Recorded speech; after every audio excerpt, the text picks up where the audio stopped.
Xəyaləddin Tağıyev, mən 2008-ci ildən Mərkəzi Bankda çalışıram. Ödəniş xidmətlərinin və ödəniş sistemlərinin fəaliyyətinin tənzimlənməsi şöbəsinin rəisiyəm. Demək, fintexlərin fəaliyyəti bankların cibinə mi girir, yoxsa da banklara fayda mı verir? Banklarla müqayisədə fintexlər daha innovativ, demək, texnoloji, belə deyim, infrastrukturdan istifadə edirlər. Əvvəl ümumiyyətlə yəni banklara yaxın durmaq olmurdu.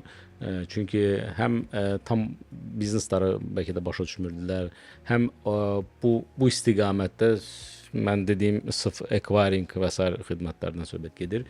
O qədər də maraqlı deyildilər, amma indi bir çox şeylər dəyişib. Burada sual hələ yaranır ki, icaza yoxsa məlumatlandırmalıdır. Bu biraz fərqli şeylərdir, ona görə. Özünüz də bilirsiniz ki, banklarda o bürokratik sistemlərə görə, yəni bir şey ki, məsələn, bizim kimi təşkilatlarda 2 həftə, 1 ay olunursa, onlarda yəni o aylarla çəkə bilər, illərlə çəkə bilər. Sizcə gələcək yenə də rəqəmsal məhsullar üzərində olacaq? Ödəniş kartlarından aparılan əməliyyatların həcminin 65%-dən yuxarısı nağdsız şəkildə aparılır. Bu əslində qalanda çox böyük yəni rəqəmdir.